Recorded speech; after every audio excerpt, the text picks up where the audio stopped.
Hi, my name is Kathleen Merrigan and I am counsel in our Greenwich office. And today I'm going to be talking about keeping your client's name out of the press through obscuring title to their real estate purchases. So everyone loves real estate gossip.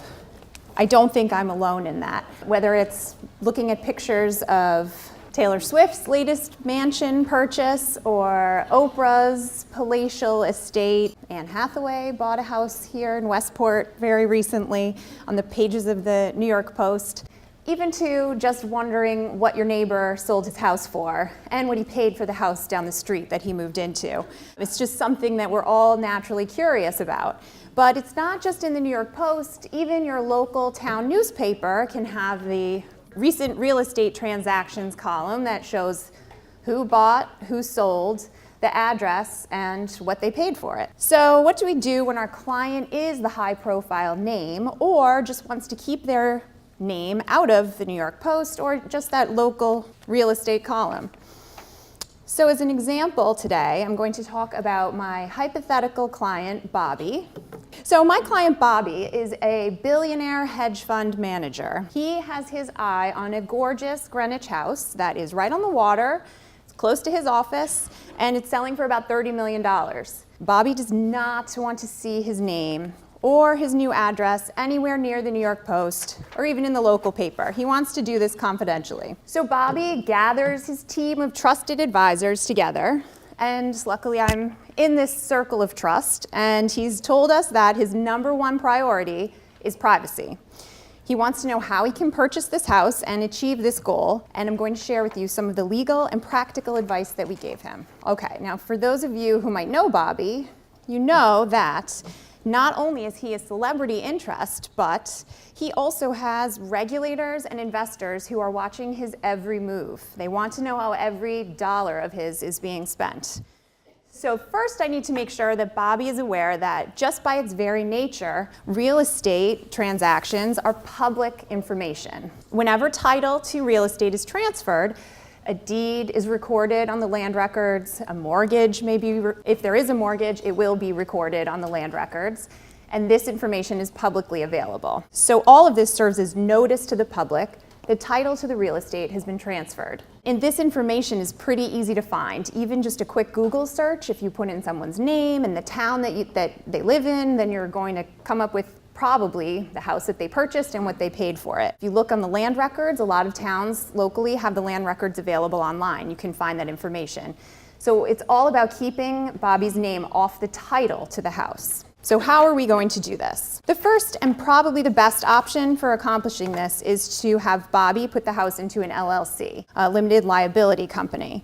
And we will set up a limited liability company with really any name that Bobby chooses. We've chosen a generic name, 25 Main Street LLC. So the advantages here, first of all, that title will not be in Bobby's name. His name won't show up on the land records, and we're hoping it won't show up anywhere else. But we have to look a little bit deeper to see who is actually signing the closing documents on behalf of the LLC. So when we form that LLC, we need to make sure that we set it up so that a manager is able to sign on behalf of the LLC, and that manager is not Bobby. That manager is one of Bobby's trusted advisors. So that will keep Bobby's name off title, but it will also make sure that if there is a mortgage, Bobby is not signing that mortgage that then gets recorded on the land records with Bobby's name on it and defeats the whole purpose of that plan. So another benefit of an LLC, of course, is liability protection, and that's something important to point out to Bobby, that if someone were to slip and fall at one of his infamous birthday parties, any damages would be limited to what the LLC actually owns, which is the house. And it's also important to note that for this reason, we like to advise clients to set up separate LLCs for each house if they're going to put their house into an LLC. Now, if Bobby wants to transfer his property to his children, eventually, then it's easier to transfer ownership interests in an LLC than it is to transfer fractional interests in the house by deed. So that's another benefit to owning through an LLC as well.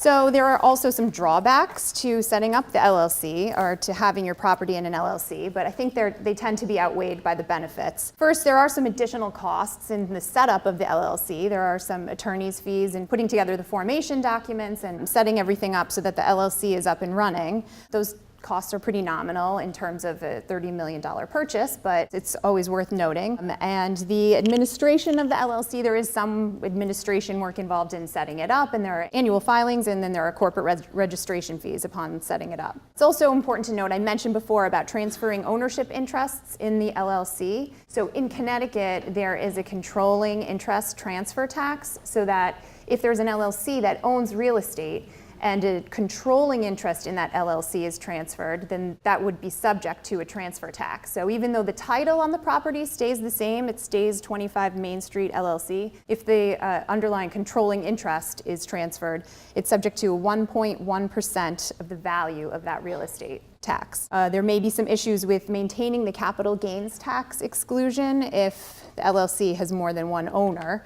So if Bobby and his wife Lara are the two owners of or members of the LLC, then they might lose that exclusion. And then if the purchase is going to be financed, lenders will often make you jump through quite a bit more hoops in order to have an LLC as a borrower. Sometimes they'll just refuse, and sometimes there's more documentation required, such as personal guarantees of Bobby and Lara, and they'll want to make sure that there's someone there that's actually going to pay, and it's not just the LLC with its limited liability. And then finally, with co-ops, sometimes co-ops will most likely outright refuse to allow an LLC to purchase. If you have a higher end, more sophisticated co-op, they might be more willing to consider it, but really the purpose of a co-op is that they prefer to control and to know who's living in the residence, and they want approval rights over any transfer of ownership, which they would not have with an LLC.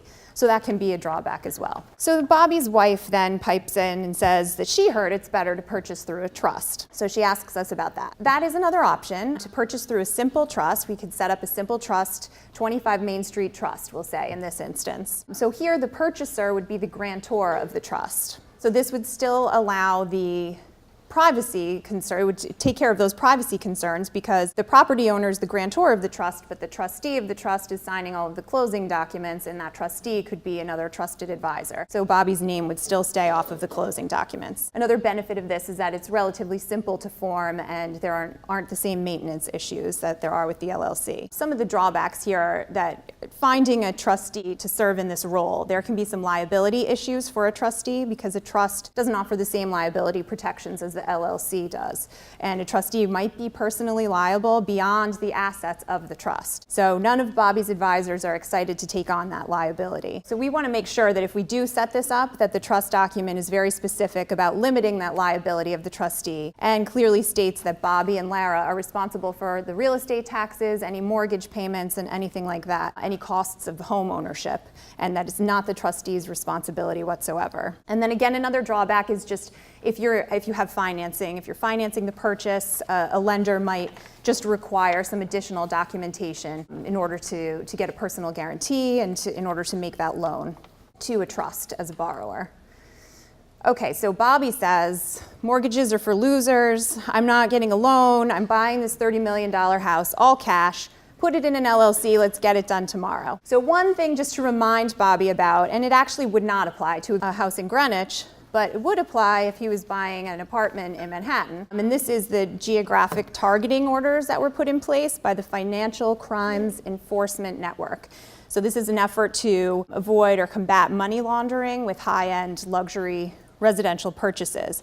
And so in these areas that are listed on the slide, there's certain parts of Texas, Florida, New York, California, Hawaii, where if you have an all-cash purchase, if you're purchasing all cash through an entity like an LLC, and you're over certain dollar amount thresholds in those specific areas that are listed, then you're required to turn over specific information about the owners of the entity. So Bobby doesn't give anyone his social security number, but he would have to do that in this instance. We would have to share a copy of his passport, his driver's license, social security, and some additional information would have to be turned over to the title company. So I know that when I have to ask my clients for this information, most times they're hesitant, and especially with a client like Bobby, so I like to just let them know this up front.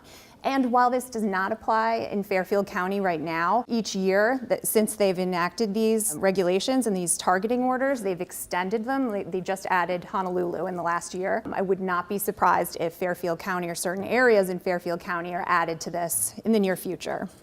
So it's just something to keep in mind. And then just some practical matters. Bobby does not like to be surprised. So I want to make sure we just let him know about everything here. He needs homeowners insurance, and he can't get the homeowner's insurance in his own name. He needs to make sure that it's the LLC. If we're putting it into an LLC, that's the name on the insurance policy, and that Bobby and Lara, he's added as an additional insured party. Another thing to consider is Bobby already owns a house in Greenwich. He doesn't want to sell it. He doesn't need to sell it. So he wants to hold on to it, but he wants to put that into an LLC as well. So what should he think about there? And does he need to worry about that at all?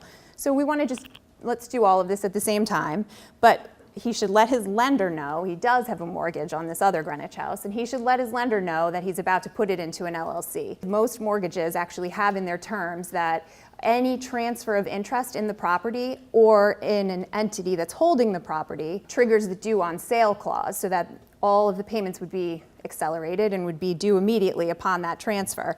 So we don't want that to happen, and it's important to let the lender know in advance of that. Again, just practical matters. If he does put this other house into an LLC, he should update the homeowner's insurance policy and make sure his title insurance coverage is also continued even after the update in title. Okay, so practical matters here. This isn't previously I've been talking about the title issues, but practically speaking, it's also important to remind Bobby that you have a lot of players in a real estate transaction. So we have brokers who enjoy chatting about these things and who's looking at which house. We have movers, we have appraisers, the surveyor, and it's probably worth thinking about getting a non-disclosure agreement from some of those parties where you do have a celebrity client that is very concerned about his privacy. It's something that you could even have a penalty in that non-disclosure, where if it's violated, they're penalized for such a violation.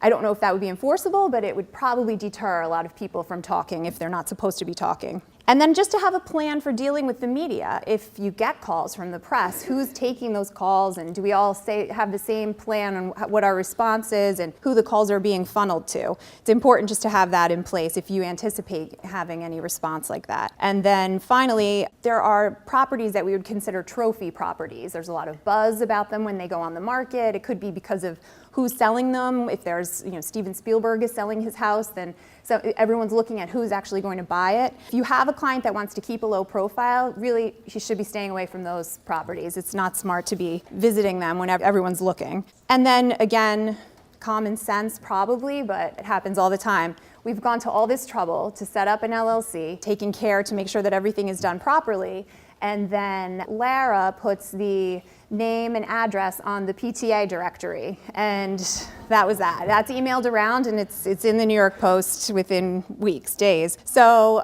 just common sense, just if you don't want anyone to know where you're going to be living, then don't put your address on anything, and make sure your utilities and your tax bills and all of that are all in the name of the LLC. Ultimately, it's impossible to keep it completely confidential. Bobby's actually going to be at the house. He might have pizza delivered to the house. He might be out mowing the lawn one day and people might see him. So it's impossible to keep it entirely confidential, but what we want to help the client do is to add layers of protection so that someone can't just be sitting at their desk in Idaho on Google and easily find it with one search, find any information that they want. Those are the best options to help Bobby maintain his goals of privacy. Thank you very much.